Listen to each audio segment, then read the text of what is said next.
Welcome to the For Product's Sake podcast, born out of Product Club.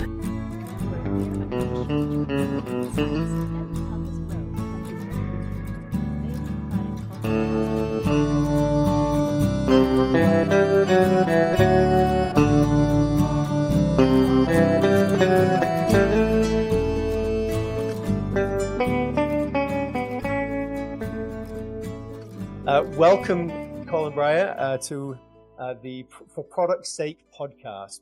This was a podcast born out of the Product Club, our global product community, where we're on a mission to uncover insights that will help us grow from developing the most innovative product culture possible at American Express. And today we welcome Colin Breyer, who joined Amazon in 1998.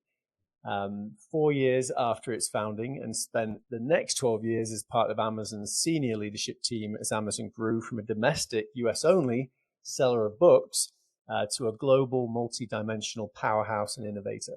For 2 of his years at Amazon, Colin was the chief of staff to Jeff Bezos, aka Jeff Shadow. You can read more about that in his book. It's fascinating. During which he spent each day attending meetings, traveling with, and discussing business and life with Jeff. After Amazon, he and his family relocated to Singapore for 2 years, where Colin served as the chief operating officer of an e-commerce company, Redmart, which was subsequently sold to Alibaba.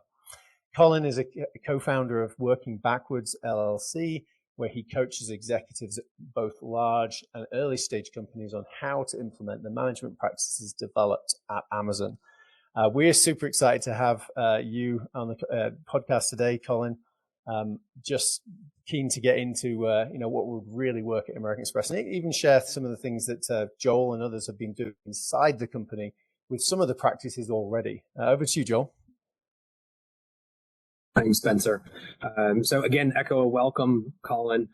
This will be a first, I think, for both of us. So first time I've been on the For Product's Sake podcast here in Amex. So Spencer, appreciate the invite. I've known Spencer for a little while, and when I heard he was in contact with you, I was a bit thrilled. It was kind of like fanboy status. It's like, I read the book. I think you helped me survive the pandemic. It was like late night cooking, listening to the audiobook, and really was pretty inspired by a lot of the stuff that you were talking about. And so I'll try not to fawn too much, but I've been dabbling in some of the practices in terms of PAQs and single-threaded leadership and some of those ideas myself. And so just really, really keen to enjoy learning a bit more from you and your experiences, and certainly since you've left Amazon, how you continue to help other companies. So I know Spencer gave a bit of an overview of your background, but curious how you landed, at Amazon and then ultimately into starting your own business, and what inspired you to take that path. Sure. Well, first of all, thank you for inviting me and to participate in this event. I'm glad you enjoyed the book and found it useful. I'm honored to be here and have this talk. But Spencer mentioned I started at Amazon in March of 1998, and so just before that, I'd had a startup company, and I'd worked for Oracle for about 5 years, and then started up a company with 2 other folks trying to help companies move on to what was the World Wide Web, a brand new thing for companies trying to connect their all the data they had internally and expose it to either their partners or customers. And so we were working up in the Pacific Northwest with a list of companies, Microsoft, Boeing, Weyerhaeuser, and then there was a small startup we were working with also called Amazon.com. And as we started working more and more with Amazon, we realized there was something special there. And they ended up acquiring our company. So that's how I ended up at Amazon in the beginning of '98. And so during that time, Amazon was effectively a different company every 12 to 18 months because it was growing so fast. So really got the opportunity to experience a lot of different types of roles and made lots of mistakes, at Amazon and learn from them. And so we tried to put together a story, my co-author Bill Carr and I, to really tell people from the inside out how Amazon works, with the goal of helping the next generation of business leaders. Amazing. I'd love to learn more about some of those mistakes along the way. So can you share a little bit about the working backwards company you're in now, and who you service, and the kind of companies that come to you looking for help? And Sure. So, Bill and I, we decided really to write the book to get some of this management science, we viewed as management science, that Amazon has created out in the public dialogue for people to study, and should they decide to incorporate some of these processes and practices into their own organization. And we found that it works for a wide number of companies, industries, B2B, B2C, small organizations, as well as all the way up through large public companies. And after the book came out, we started getting companies asking us, hey, can you help us? We want to learn more about it and implement one or more of these processes inside our own company. So Bill and I, we formed Working Backwards LLC, which is really an attempt to help companies go with a deeper dive into studying and then learning and adopting some of the processes that Amazon has created. And I would say that the sweet spot that we've found is really companies that already have product market fit and a viable operating business and want to grow fast. So add another 0 to their, or 2 to the customer base, revenue, employees, number of products that they're offering. So the sweet spot is really, I would say, Series C and D, and all the way up through very large public companies we work with too, who want to maybe change the way they operate in one or more aspects in order to increase the velocity on how they make high quality decisions or build and deliver fantastic products that delight customers. I imagine that's a solid dream for us all.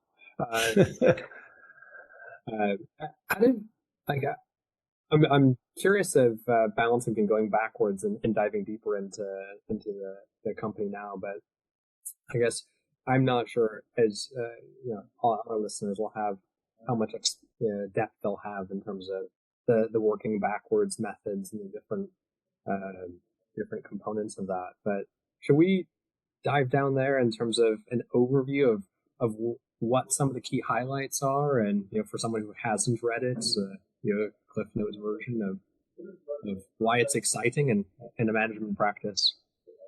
Yeah. So I will try to distill the Cliff Note version of how Amazon works into a relatively Sure. short answer. So I think it was in 2015, Jeff Bezos, in one of his shareholder letters, wrote that we want to be, and Amazon to be, an invention machine to take advantage of the scale to deliver customer value, but remain nimble like a startup. And then he moved on to the next topic. And so what we set out to do was really define what that invention machine was at a nuts and bolts practical level for how people could use some of these processes in their own organizations. And at its heart, the invention machine, it's surrounded by Amazon's leadership principles. Amazon now has 16 leadership principles. And what's important for other companies, not Amazon 16, because each organization needs their own, because that's the unique way that you make decisions and bring value to customers. But I think what's been powerful with Amazon's leadership principles and what other organizations could do is to take their own leadership principles and then weave them into your everyday processes. So you're not memorizing the leadership principles, you're acting and embodying them on a daily basis. That's what makes Amazon so powerful. And when we work with companies, we try to make sure that what their secret sauce is that it's embedded into the processes, the rest of the invention machine. And so the rest of the invention machine that we call it, there's just 5 processes that every organization does. And, and so it's how do you hire people and grow the organization and retain a high hiring bar? How do you, as you add more people to the company, how do you move faster rather than letting bureaucracy drag you down? And Amazon came up with a concept called single-threaded leadership and single-threaded teams in that respect. The next one is how do you make high quality and high velocity decisions? Amazon is famous for its narrative culture, not using slides to make big important decisions. So we talk about really what that means and how it works.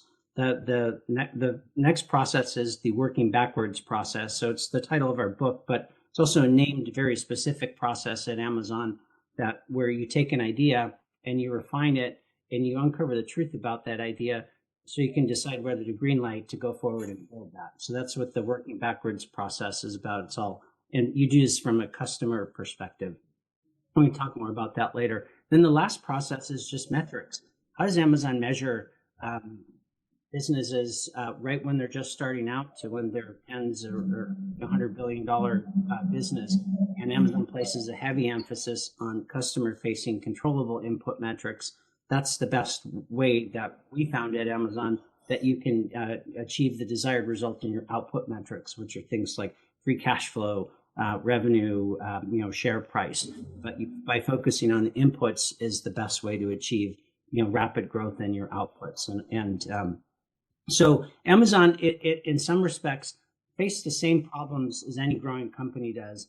But with the help of Jeff Bezos in particular, came up with some radically different solutions to these tried and true problems that lots of companies have faced. And that's what we go through in detail, is to describe how this invention machine works and how people can, implement one or more of the bits of this machine into their own organization. Yeah, you started talking about those 5 build around the core of the leadership principles. Like, do you ever go anywhere? Like, I guess, and the leadership principles aren't particularly codified, and you have to start there by shaping those things, or even just if you've been like, okay, these things. Do you ever find leadership principles that you'd question and say, maybe these aren't the best things to be as your bedrock of building good practices around?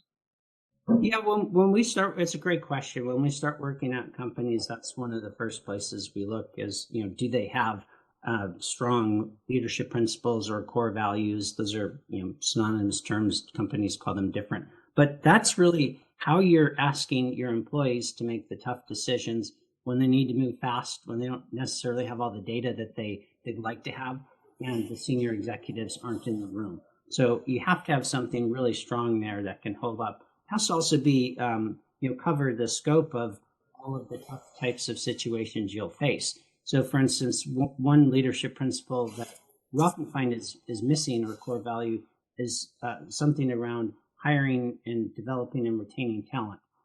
That's something that's really core to how you judge leaders and how you make, you can move fast and build a great company. So we make sure that it's both, it has the right span and depth of leadership principles, so they aren't just posters on the wall.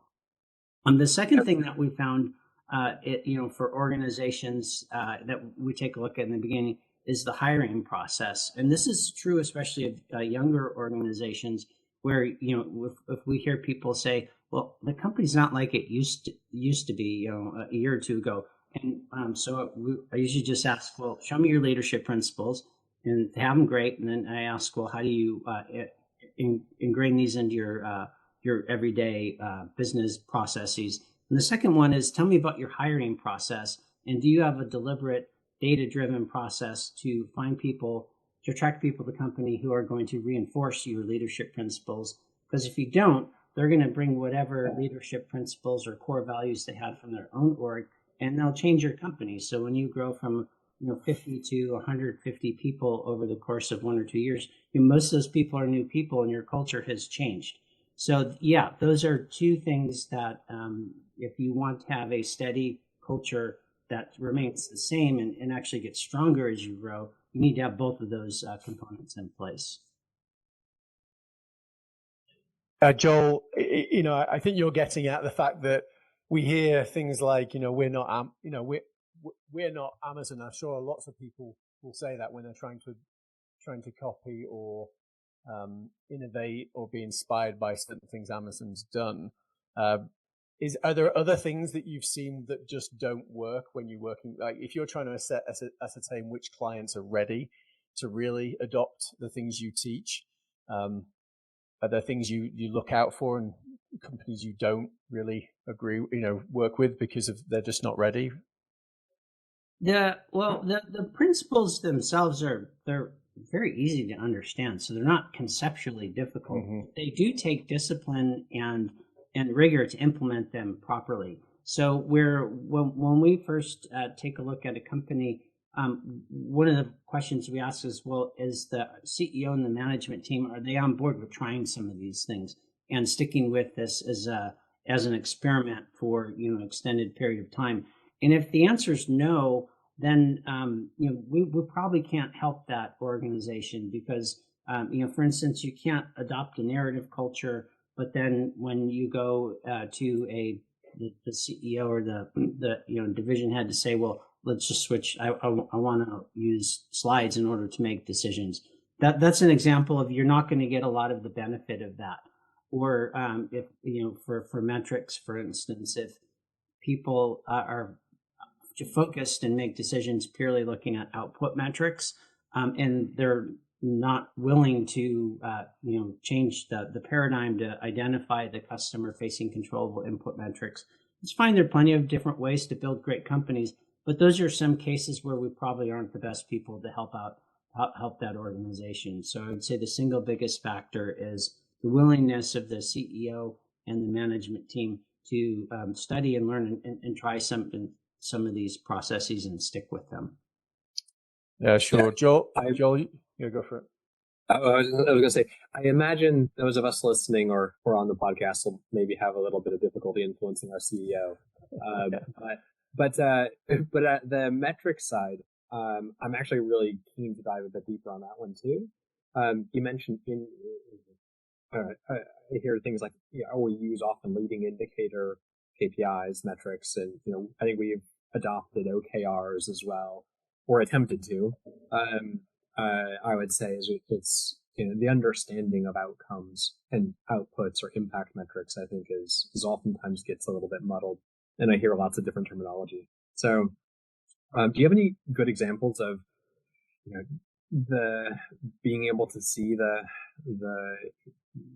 the right or focus identifying the right metrics versus things like revenue and PPI and the longer term or bigger business outcomes? Yeah. Well, first of all, I want to make sure output metrics are important, and Amazon does measure them. And so it's just about, I would say 70-80% of the metrics are customer facing controllable input metrics, because you want to make sure you have that mapping right. So you can't just look at input metrics because you don't know if you've achieved the results in your output metrics. So you need both of them, but it's weighted towards the input metrics. And we like to call them controllable input metrics rather than leading indicators, because they are things that you can choose to do or not do. And so they're not just indicators; they are active things that you can do or activities you can take to improve the customer experience. So we work with companies a number of different ways to how you identify those. One is to establish your own flywheel. So tip of the hat to Jim Collins and his book Good to Great about identifying the flywheel, which are the things that are if you do those right over time, they compound and they create a really powerful flywheel effect where you see big transformations over a period of time. But it's not any one quantum leap when you're looking at it on a daily or weekly basis. So an example would be for Amazon's flywheel for its retail business. It's really all about how do you reduce the cost structure so you can afford the lower prices? How do you add more first and third party selection products to the Amazon catalog? And how do you improve customer convenience? And we can simplify it for the purposes of this discussion. Let's just say it's the click to deliver when a customer clicks on an order by the time it shows up on their door. Amazon, that flywheel was created in 2001, and every annual plan since then for the retail business is how do you spin that faster. And so, now it's often quicker to order from Amazon than to go to the store yourself. It was not that way in 2001, but it just took a lot of discipline and hard work and the little things to how do you shave another 15 minutes for this geography and click to deliver time for this quarter. Great. Now let's shave another 45 minutes for something else. Then you see the transformations happen over a long period of time. So to identify your own input metrics, one way is to really identify your flywheel.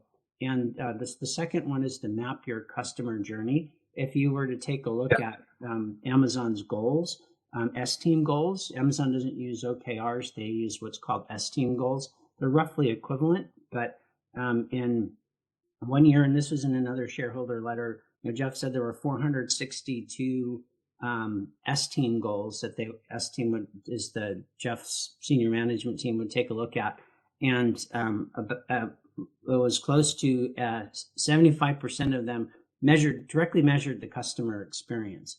So if you're doing things that make a difference to your customers and you're measuring those and you can quantitatively say it's getting better, those are ways where you typically, if you keep doing that over a period of time, you are going to generate your results in your output metrics. So those are two ways you can start to uncover and discover your own set of input metrics for your organization. Do you find it I guess in consulting work that you do find that a particular tricky part of the model to apply, or is it pretty easy? In the book, there was some reference to it can be a bit difficult to hone exactly what customer input metric to focus on. And do you have the right one, or is it? Yeah, so it's really not. Do you have the right one? So we're not big fans of the one metric that rules them all. Business is complicated, just like life is, and so and often, if there are 3 or 4 or 8 things that matter to customers, you have to measure all 8, and if you get one of them wrong, the customer could very well walk away. So it's not you have to measure everything and try to do everything right across the spectrum. If Amazon, for instance, had lots of selection and low prices, but it took too long to get products, you don't get credit for those low prices and selection because they say this is not the customer experience I want. But in terms of like what processes are harder than others, it really depends on where you are as a company and organization. The single-threaded leadership model can be a journey, and it really is what dictates how long that's going to take is primarily the number of dependencies that you have in your current organization. And the dependencies can be technical dependencies for how your software architecture is put together. It can be organizational dependencies or decision-making dependencies. If you have to go talk to 5 different groups in order to get something done, and any one of those 5 have veto power for one reason or another, it takes a lot to untangle those dependencies to get to true single-threaded teams and leadership.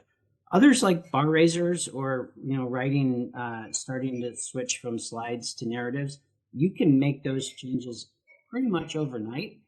Your first narratives aren't going to be the best shining examples of clarity of thought. They weren't at Amazon either. I probably read at least the first 100 narratives that were written at Amazon.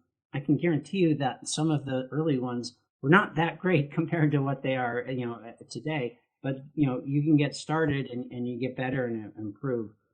So some are a little bit easy, take a little bit less time, but it really depends on a lot of it on the organization itself, the willingness to dive in and experiment and stick with it. Yeah, I mean, you touched on 3 other areas that I'd love to probe on too. So one is bar raiser, that one, as well as single threaded leadership, and then the narratives. So those are three things that I've been doing. Like I've taken those and I think I was sitting in a meeting talking about how we're going to be evolving our communications infrastructure and modernizing some of that to deliver messages to the customers saying, "Hey, you've successfully applied for an Amex card." So we're looking at improving some of how we do that, and I actually do think I use the word single-threaded leadership in the meeting just to define for the five, I think 4 peers of mine, and so 5 of VPs that all of us have a potential hand in the door for. How do we set ourselves up for the program to try and over the next 12 months or so to go get this thing done, and trying to help narrow down the level of leadership involvement and move responsibility a bit further down the organization. So, that one resonates with me. I've done a couple other projects as well recently at a 12-month long thing and basically cleared one of the person's role on my team, basically said, "This is now your entire thing. We got a massive endeavor. It is yours. Go and run with it. Take all the distractions away." I don't know. Those are the highlights for me. I think it worked really well. It proved, I don't know. I would say that we tend to have a lot of context switching going on, where we've got a lot of dependencies. There's a big matrix organization, and my own experiences, we're usually juggling quite a lot at the same time. And so I like the idea of clearing the clutter and helping to really focus on something. I don't know if I've missed any key elements of that, but I personally really like that concept, and I'm trying to work within the broader structure. But you also touched on, there may be other impediments besides just leadership and systems and things, and the level of dependencies don't necessarily go away by doing this. And so, is there a way to move the needle, make progress on consolidating that, how you structure work without necessarily going to microservices or solving some of the technical elements? So with single-threaded leadership and teams, we just ask 3 simple questions. One is, who's the most senior person working on this initiative and nothing but this initiative? So the answer has to be a name.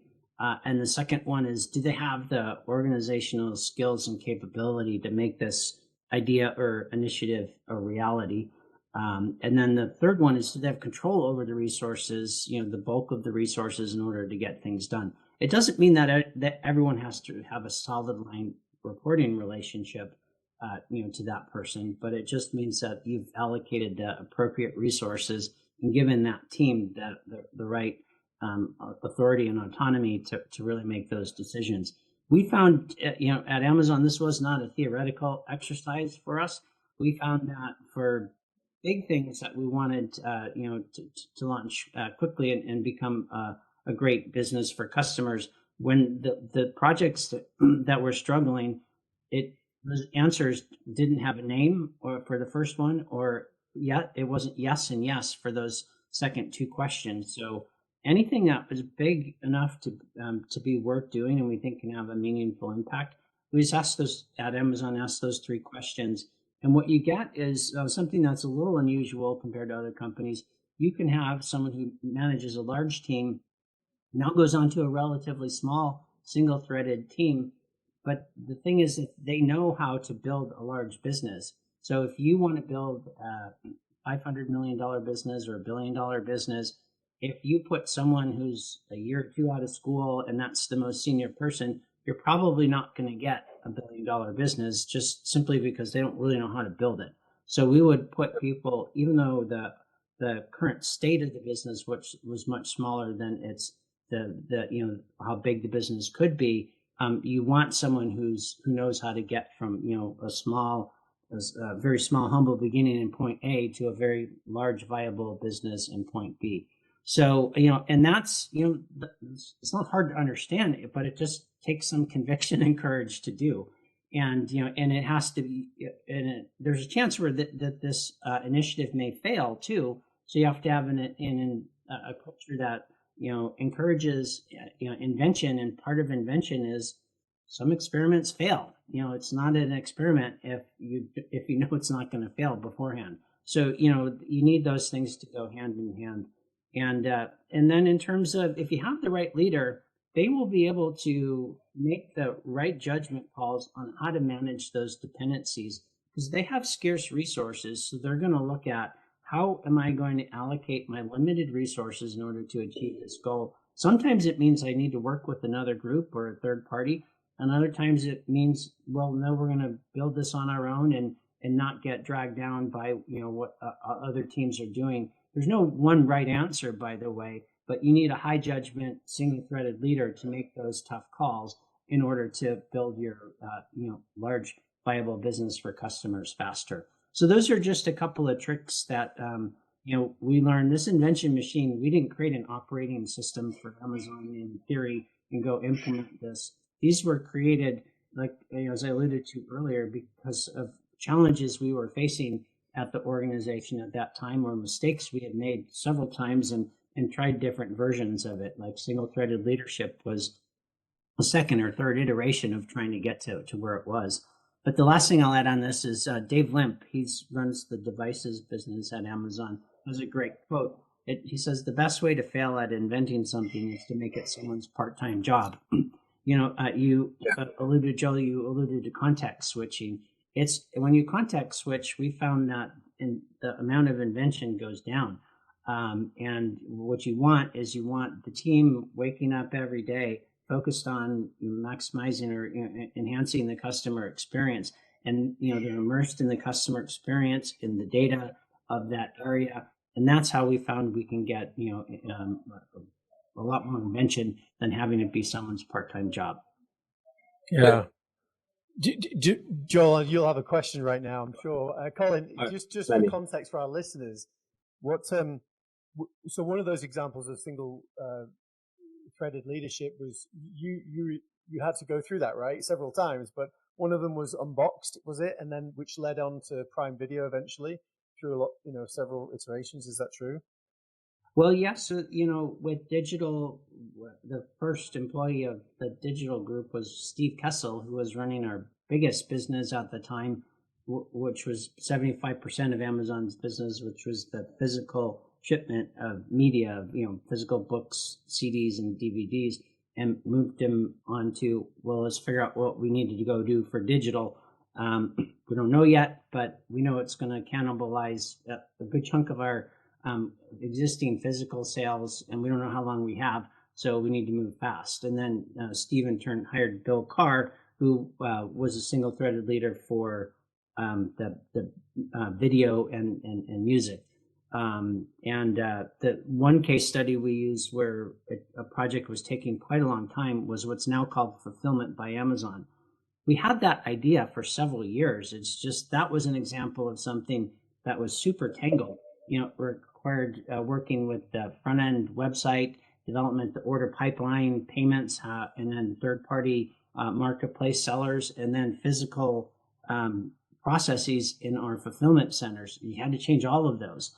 And it was a great idea, but the project just never gained traction until Jeff Bezos said to Jeff Wilke, who was running the retail business, to say, you need to put a senior leader on this, and let me know who that is.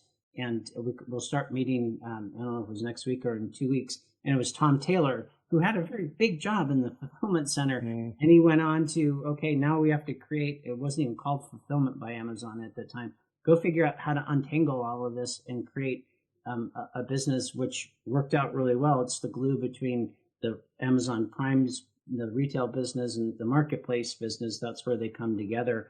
And it would not have happened had someone like Tom not jumped in and been able to pull that together, because it was a complex project that required a lot of heavy lifting and a lot of dependencies to be removed.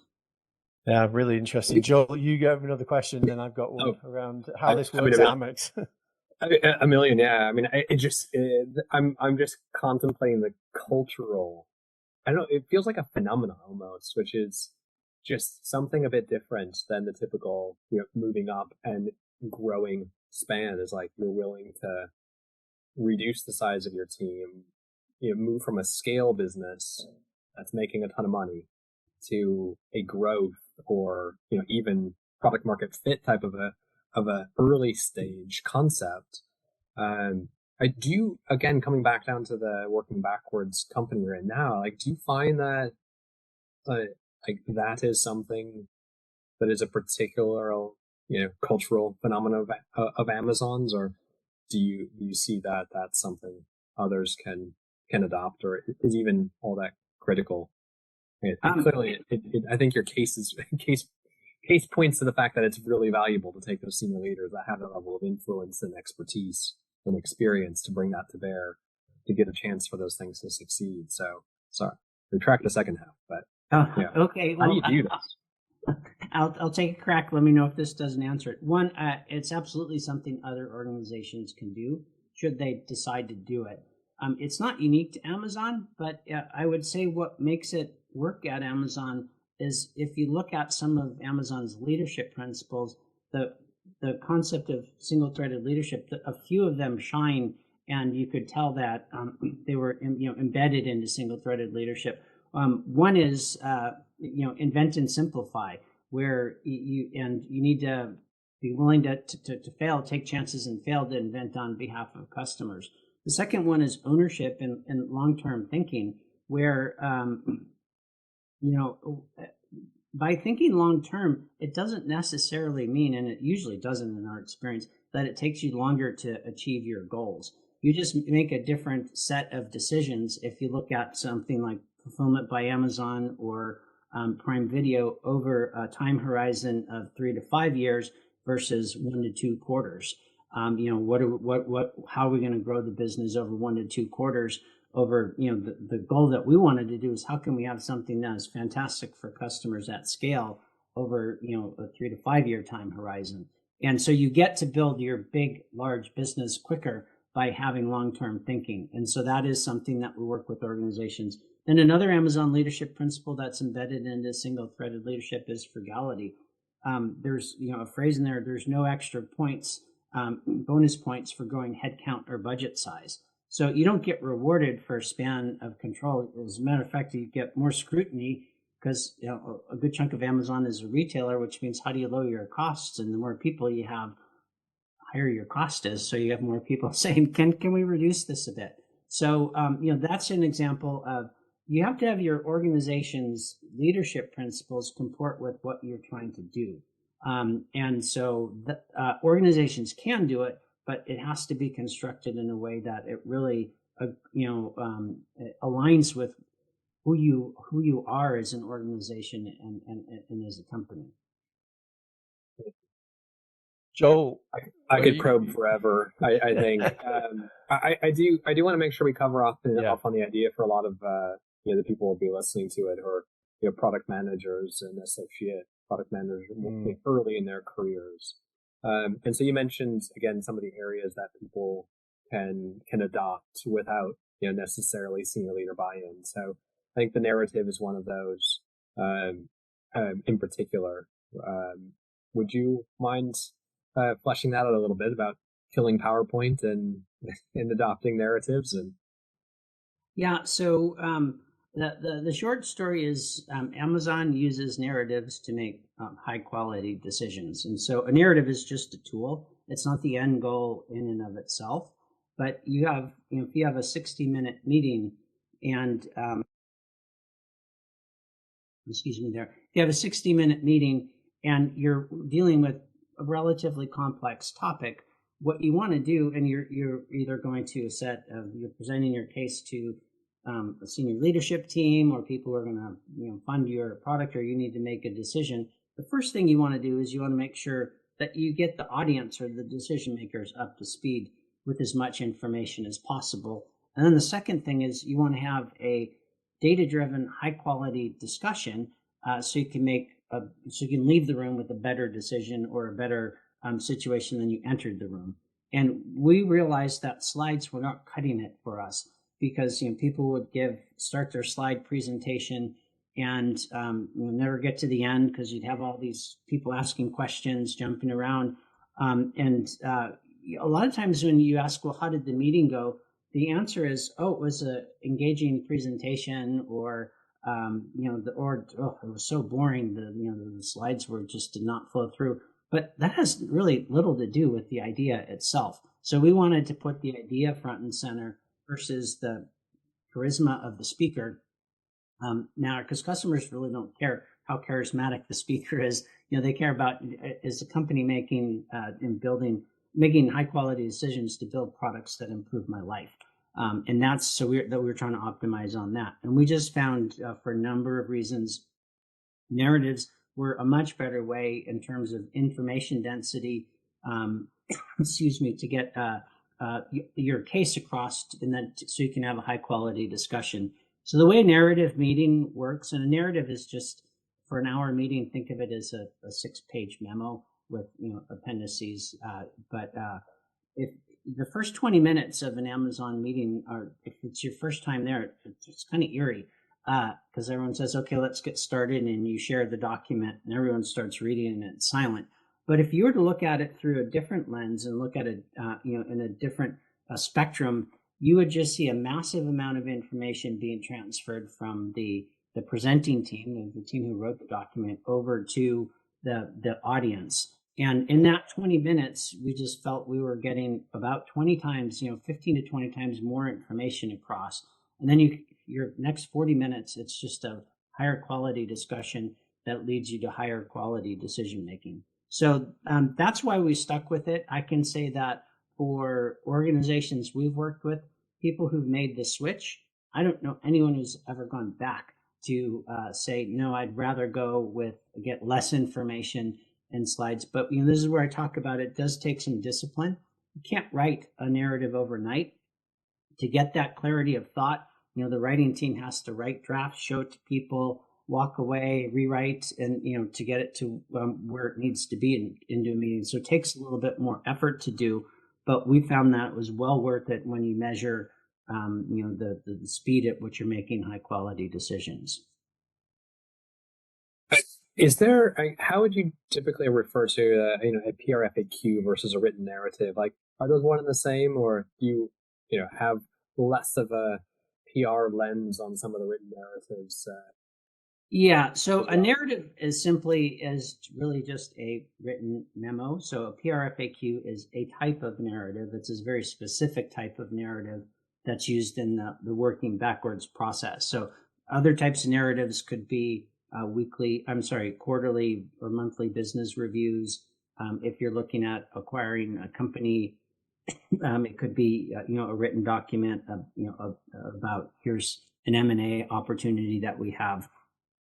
Those are other examples of narratives, but the PRFAQ is a specialized one used in the working backwards process about how do you take an idea and refine it and decide whether to green light it. And this is something that it has a nice fractal quality.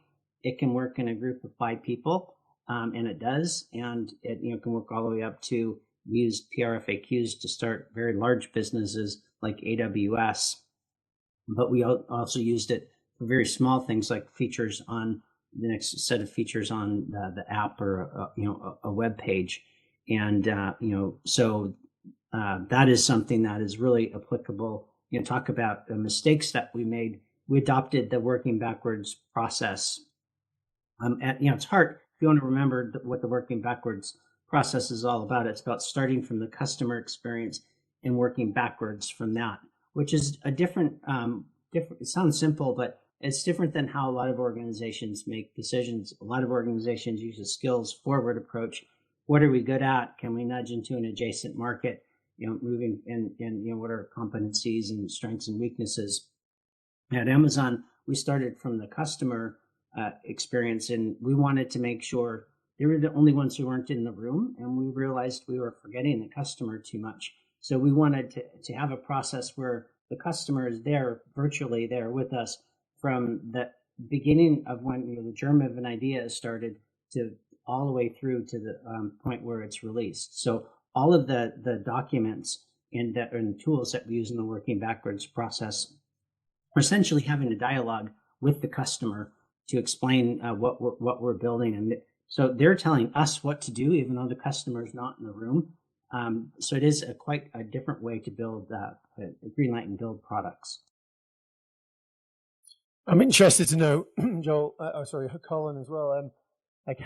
First of all, Joel, how did it actually go for the last year or two, or however long you've been using PRFAQs?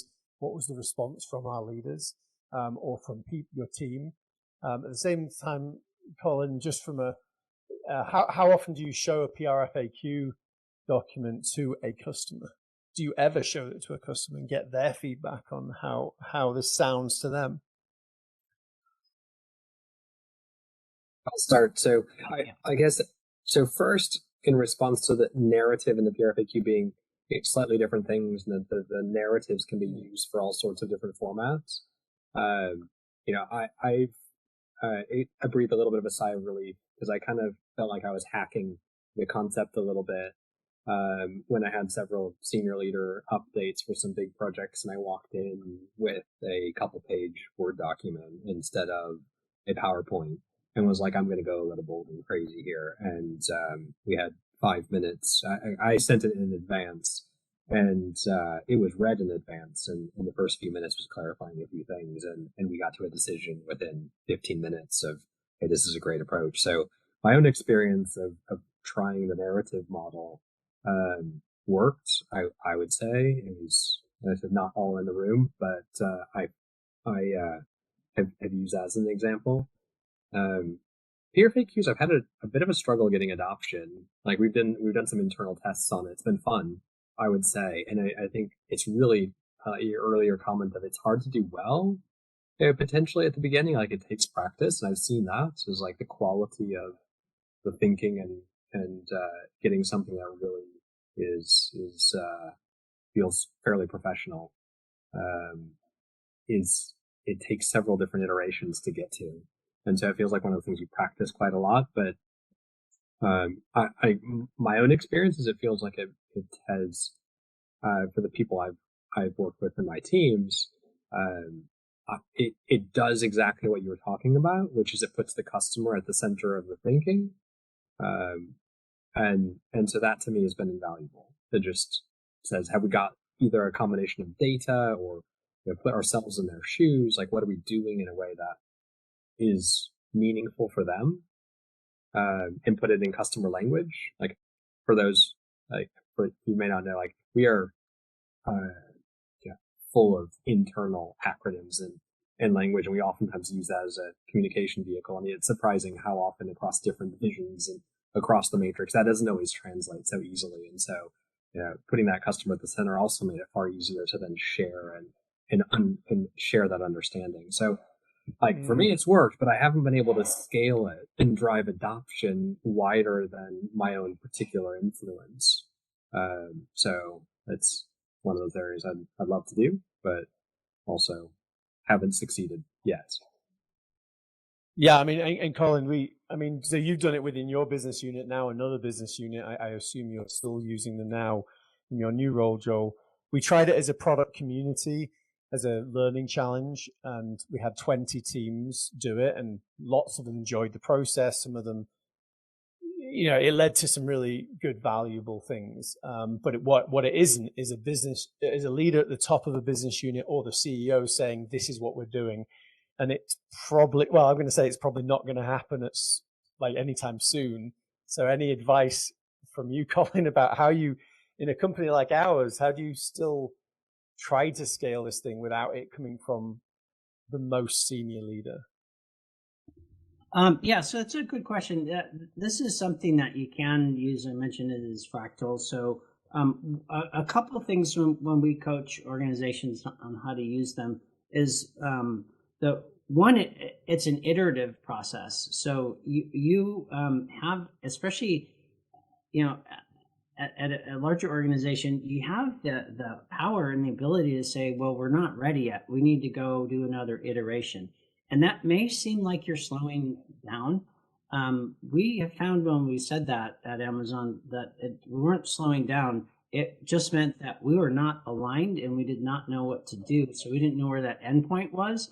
And if we just decided, well, let's go move forward and build because we need to make a decision by the end of the week or we would be zigging and zagging, and it would take us longer to get to our end goal. So the PRFAQ, when it's used as an iterative process, it increases your velocity, but I think that the one of the superpowers of it is that it really focuses on the directional component of velocity. It gets people aligned and, using terms and language, talking to the customer in a way that the customer understands. And then if you know what the customer experience that you're trying to create is, there's no ambiguity in when you leave the room on what you're trying to build.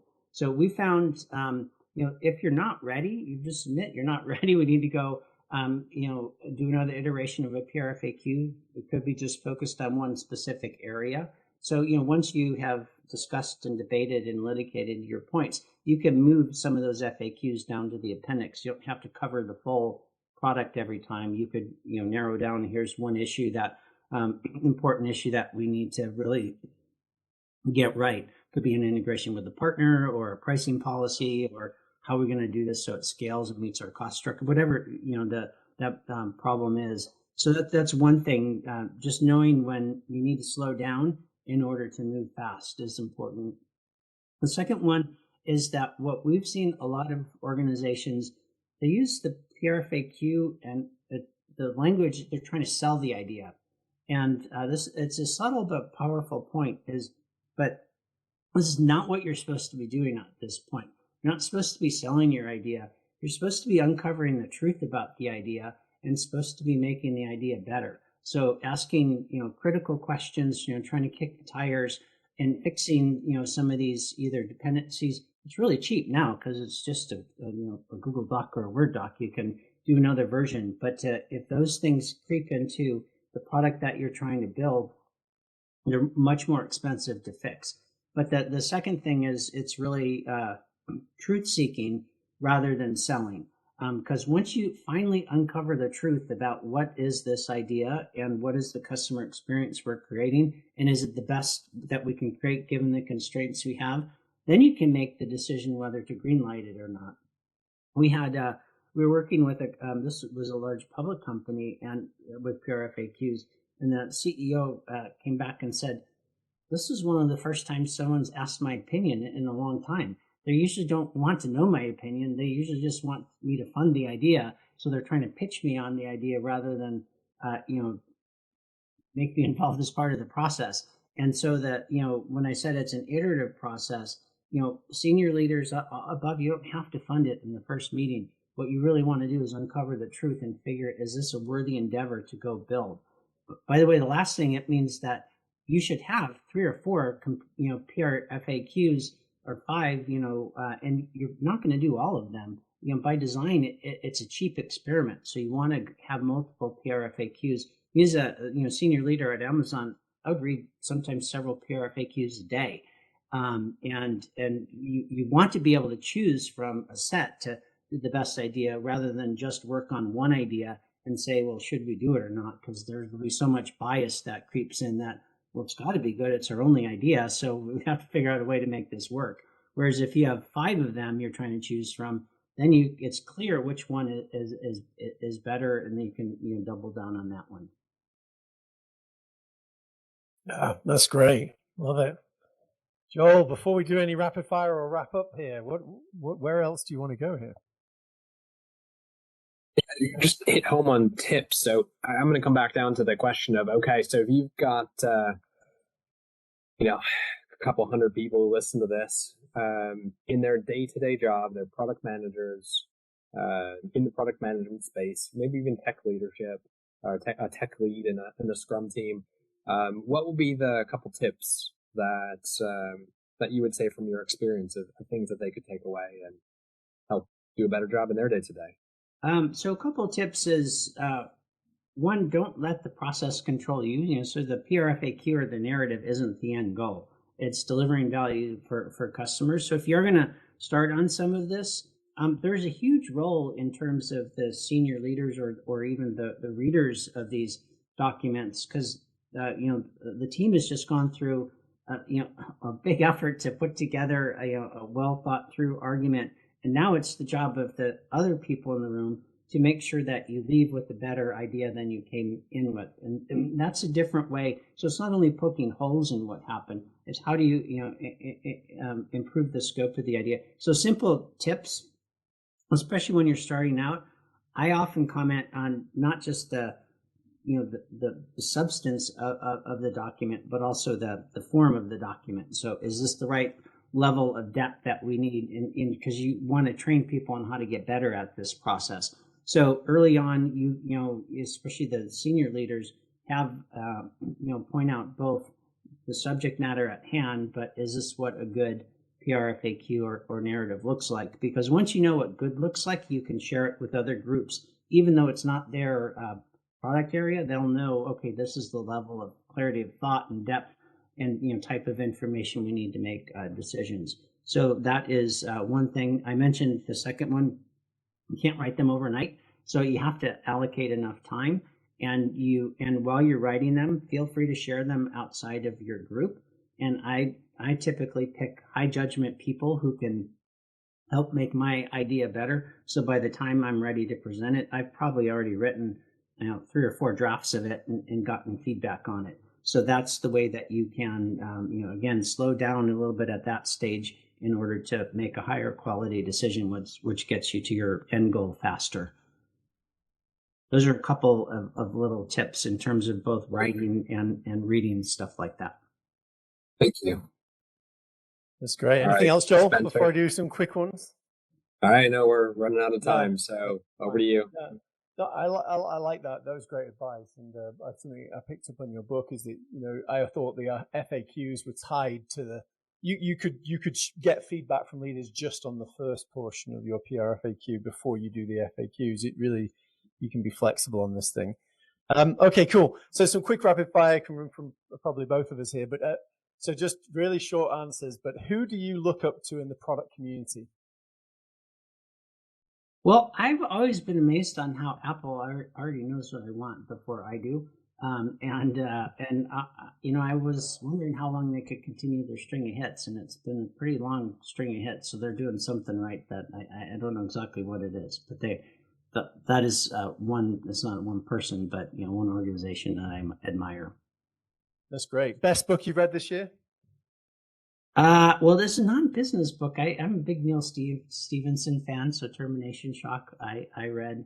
I started rereading John Doerr's Measure What Matters just because we've worked with a lot of organizations on OKRs and versus S-team goals, and it seems like OKRs have taken on a life of their own, and I think that concept behind it is extremely useful. But how it's been implemented at companies, I'm trying to understand how it got to this big thing that's not helping the organization as much as it could. That's great. Joel, any from you? Quick fire on Jeff Bezos. What was it like working for him? I loved it. I had a great time. I was very fortunate and lucky to have been in that position for so long.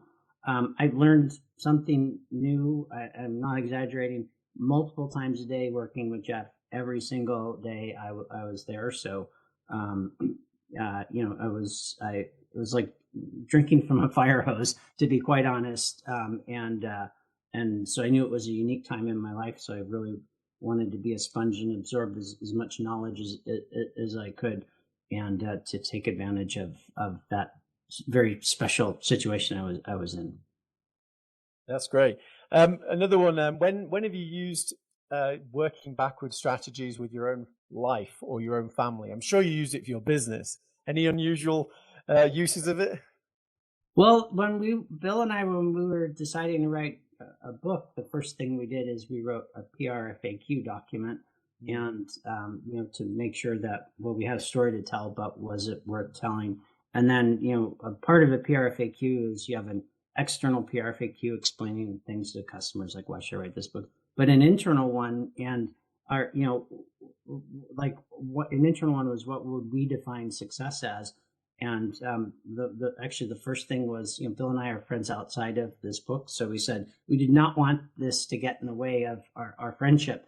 So that's an example of working out an internal thing that was important to us.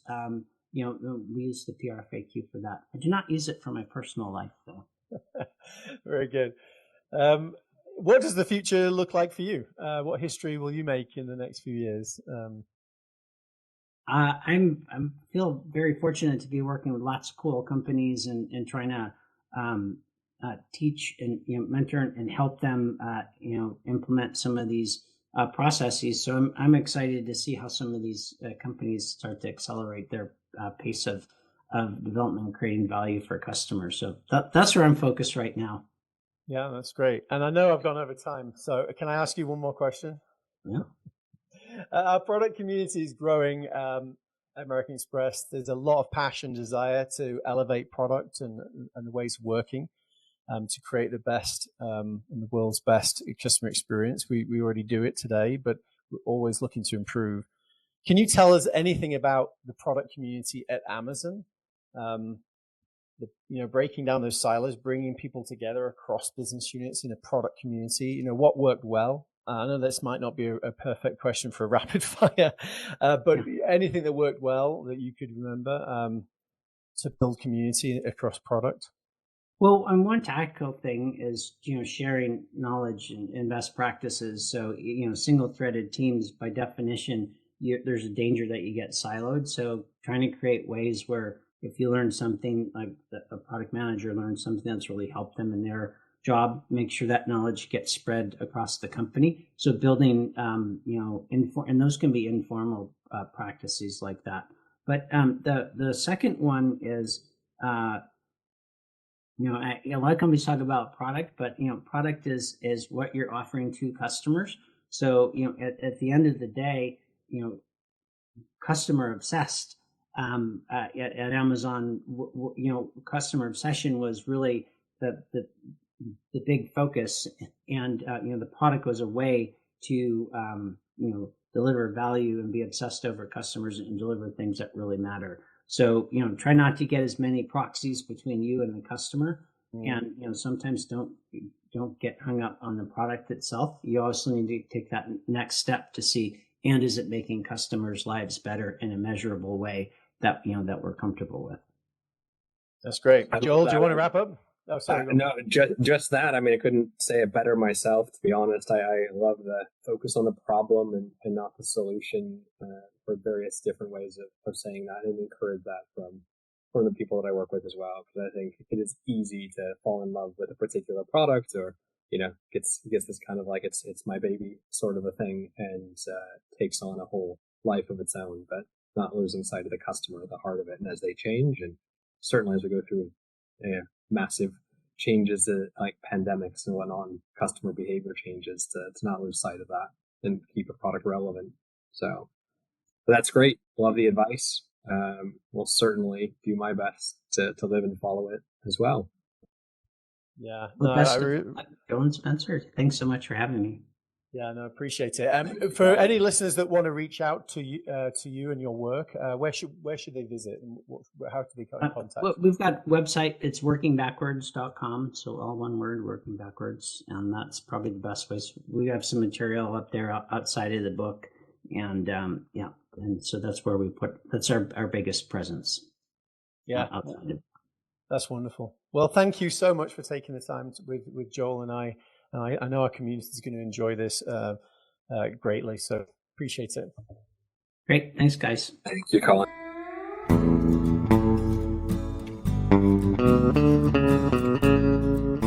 Thank you for joining the Global Product Podcast. We hope you enjoyed it as much as we did. Be sure to check us out on Discord and get involved in making our product learning community the very best in the industry. See you on our next episode.